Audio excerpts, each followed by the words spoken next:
सभी का हमारे YouTube channel stars vision classes पर, जिस पर आप सभी पढ़ते हैं बीएससी के लिए जूलॉजी, बॉटनी और केमिस्ट्री, जिसमें कि आज हम आप सभी के लिए बीएससी 5th सेमेस्टर की जूलॉजी क्लास लेकर आए, जिसमें आपकी बुक चल रही है diversity of non coordinates and economic zoology, जो कि आपका पेपर फर्स्ट है, जिसमें कि आज हमारा लेक्चर 12 है। इससे पहले की 11 लेक्चर्स हमारी हो गई हैं, जो सारी प्लेलिस्ट में ऐड कर दी गई हैं। आप सभी चाहें तो वहाँ जाकर देख सकते हैं। तो इस बुक में, इस पेपर में, आपके फर्स्ट पेपर में हम यूनिट 2 डिस्कस कर रहे थे, जो कि है टीनोफोरा टू निमेटहेलमिन्थीज, यानी कि टीनोफोरा से निमेटहेलमिन्थीज तक की स्टडीज में करनी है। तो प्लेटिहेलमिन्थीज में हम टीनिया की स्टडी कर रहे थे। टीनिया सोलियम, जिसे हम टेपवर्म के नाम से भी जानते हैं, उसकी स्टडी हम अपने लास्ट वीडियो में कर रहे थे, जिसमें कि हम उसके एक्सटर्नल मॉर्फोलॉजी की स्टडी कर रहे थे। तो जैसे कि मैंने बताया था कि टीनिया सोलियम में सेगमेंटेशन प्रेजेंट होता है 3 टाइप्स के सेगमेंट्स में। इसकी पूरी बॉडी 3 पार्ट में डिवाइड होती है। 3 पार्ट कौन कौन से बताए थे मैंने? स्कॉलेक्स बताया था, नेक बताया था, और उसके बाद स्ट्रोबिला मैंने बताया था। 3 पार्ट्स। तो सबसे पहले हम स्कॉलेक्स की स्टडी करेंगे कि स्कॉलेक्स क्या होता है, कैसा होता है। आइए जानते हैं। It represents the interior and of body, यानी कि जो स्कॉलेक्स होता है वो बॉडी के इंटीरियर एंड को रिप्रेजेंट करता है। बॉडी के इंटीरियर एंड को रिप्रेजेंट करता है scolex. It is knob-like, biradially symmetrical and 0.6 to 1 mm wide, यानी कि यह knob-like होता है। Biradially symmetrical यानी कि द्विअरीय सममित होता है। Biradially symmetrical का क्या मतलब होता है? द्विअरीय सममित होता है ये। And 0.6 to 1 mm wide, और इसकी जो चौड़ाई होती है वो 0.6 to 1 mm होती है। It is armed with 22 to 32 curved chitinous hooks arranged into रोज और सर्कल्स अराउंड द बेस, यानी कि ये जो होता है scolex, it is armed with, armed होता है किससे? 22 to 32, यानी कि 22 से 32 कर्व्ड काइटिनियस हुक्स से यह आर्म्ड होता है। अरेंज्ड इन 2 रोज, जो कि 2 रोज या फिर 2 सर्कल्स में अरेंज होते हैं। किसके? बेस के चारों ओर, बेस के चारों ओर 2 रोज में या फिर 2 सर्कल्स में 22 से 32 कर्व्ड काइटिनियस हुक्स इसमें प्रेजेंट होते हैं, जैसा कि आप सभी डायग्राम में देख पा रहे होंगे। Hooks of anterior circle are larger, यानी कि एंटीरियर सर्कल के जो हुक्स होते हैं वो लार्जर होते हैं।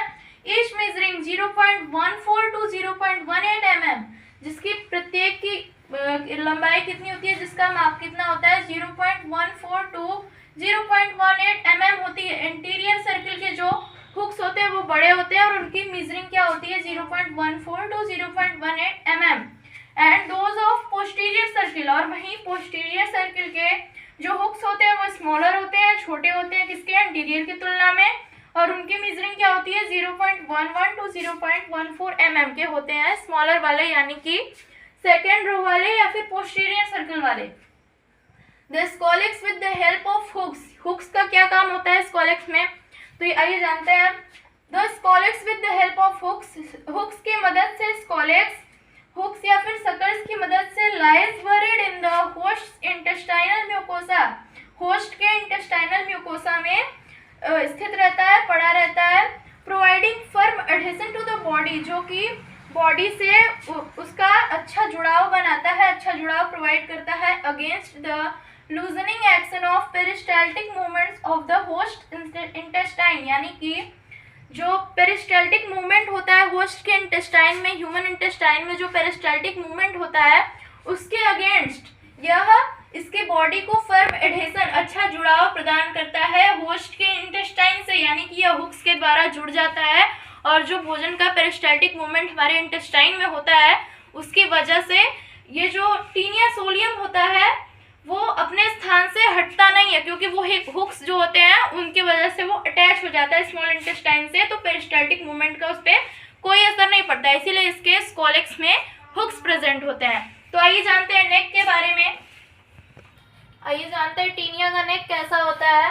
It is a well defined short narrow and unsegmented region behind scolex, यानी कि जो नेक होता है यह एक वेल डिफाइंड शॉर्ट, छोटा, नैरो मीन्स सकरा, एंड अनसेगमेंटेड, यानी कि इसमें सेगमेंट्स प्रेजेंट नहीं होते। अनसेगमेंटेड रीजन बिहाइंड स्कॉलेक्स, यानी कि जो नेक होता है वह well defined short, narrow and unsegmented region होता है। कहाँ पर? स्कॉलेक्स के पीछे, यानी कि नेक जो होता है वो स्कॉलेक्स के पीछे वेल डिफाइंड शॉर्ट, छोटा, सकरा, और अनसेगमेंटेड रीजन होता है, अनसेगमेंटेड क्षेत्र होता है। इट इज डोर्सोवेंट्रली फ्लैटेंड, या डोर्सोवेंट्रली फ्लैटेंड होता है। जो नेक होता है टीनिया सोलियम का वो डोर्सोवेंट्रली फ्लैटेंड होता है। It has been variously termed, इसको कई तरीके से टर्म्ड किया गया है, इसके कई सारे नाम दिए गए हैं। द बडिंग जोन, इसे बडिंग जोन भी कहा जाता है, ग्रोथ जोन भी कहा जाता है, एरिया ऑफ प्रोलिफेरेशन इसे कहा जाता है, एंड एरिया ऑफ सेगमेंटेशन भी इसे कहा जाता है, क्योंकि नेक के बाद वाले पार्ट से ही सेगमेंटेशन स्टार्ट हो जाता है टीनिया सोलियम में, इसलिए इसे एरिया ऑफ सेगमेंटेशन भी कहा जाता है। बिकॉज जैसे कि यहाँ बताया गया है, because it is this region, या वह रीजन होता है वेयर द सेगमेंट्स और प्रोग्लोटिड्स कंस्टिट्यूटिंग स्ट्रोबिला, जहां से कि सेगमेंट्स या फिर जो प्रोग्लोटिड्स होते हैं वह स्ट्रोबिला का फॉर्मेशन करते हैं, are budded off and pushed backward, यहीं से बडेड ऑफ होते हैं, नेक वाले एरिया से ही बडेड ऑफ होते हैं, उनकी बडिंग होती है, एंड पुश्ड बैकवर्ड और पीछे की तरफ बढ़ती चली जाती है। जो सेगमेंटेशन होता है, जो प्रोग्लोटिड्स होते हैं वह नेक वाले रीजन से स्टार्ट होते हैं और आगे बढ़ते चले जाते हैं।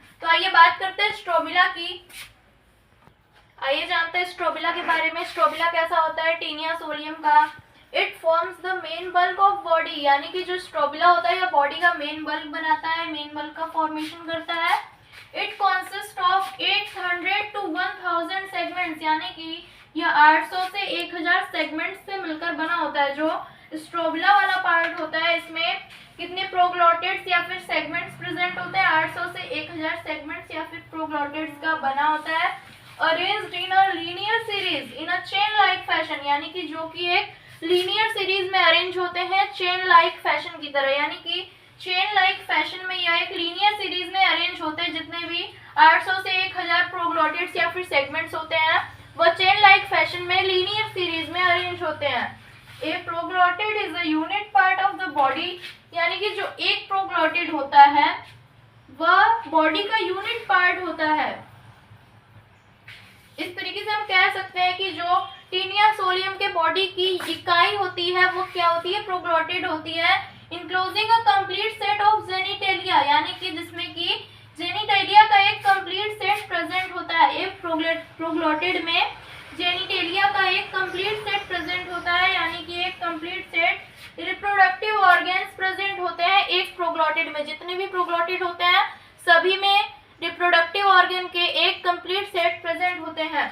In a strobila anterior proglottids are youngest, एक स्ट्रोबिला में जो एंटीरियर प्रोग्लोटिड्स होते हैं वो यंगेस्ट होते हैं, while those at the posterior are oldest, यानी कि जो पोस्टीरियर प्रोग्लोटिड्स होते हैं वो ओल्डेस्ट होते हैं। According to the degree of development के आधार पर strobila includes 3 kinds of proglottids, तीन प्रकार के प्रोग्लोटिड्स इसमें स्ट्रोबिला में प्रेजेंट होते हैं। कौन कौन से? फर्स्ट होता है इमेच्योर प्रोग्लोटिड्स, सेकेंड होता है मैच्योर प्रोग्लोटिड्स एंड थर्ड होता है ग्रेविड प्रोग्लोटिड्स। तो सबसे पहले मैं ये क्लियर कर दूं कि एंटीरियर प्रोग्लोटिड्स यंगेस्ट जबकि पोस्टीरियर वाले ओल्डेस्ट क्यों होते हैं।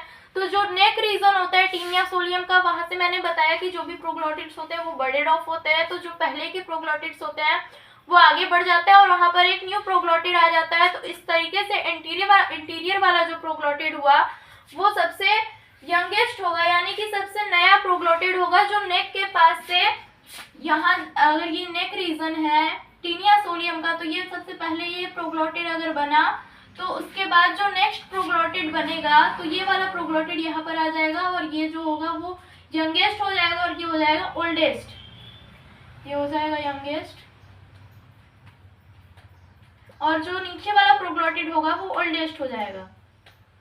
यानी कि जो प्रोग्लोटिड पहले बना होगा वो आगे की तरफ बढ़ जाएगा और यहाँ पर एक नए प्रोग्लोटिड का फॉर्मेशन हो जाएगा। इस तरीके से जो पोस्टीरियर वाला प्रोग्लोटिड होगा वो ओल्डेस्ट होगा और जो एंटीरियर वाला प्रोग्लोटिड होता है वो यंगेस्ट हो जाता है। तो इसके बाद हम इन तीनों प्रकार के प्रोग्लोटिड्स की बात करेंगे, आइए जानते हैं। तो आइए सबसे पहले जानते हैं इमैच्योर प्रोग्लोटिड्स क्या होते हैं। इमैच्योर प्रोग्लोटिड्स जो टीनिया सोलियम में होते हैं वो कैसे होते हैं। These comprise of about 200 anterior proglottids, यानी कि यह एंटीरियर वाले 200 प्रोग्लोटिड्स से मिलकर बना होता है। जो इमेच्योर प्रोग्लोटिड वाला पार्ट होता है वह एंटीरियर के 200 प्रोग्लोटिड्स को कंटेन करता है जस्ट बिहाइंड द नेक, जो कि नेक के जस्ट पीछे प्रेजेंट होते हैं, वहाँ के 200 प्रोग्लोटिड्स जो होते हैं वो इमेच्योर प्रोग्लोटिड होते हैं।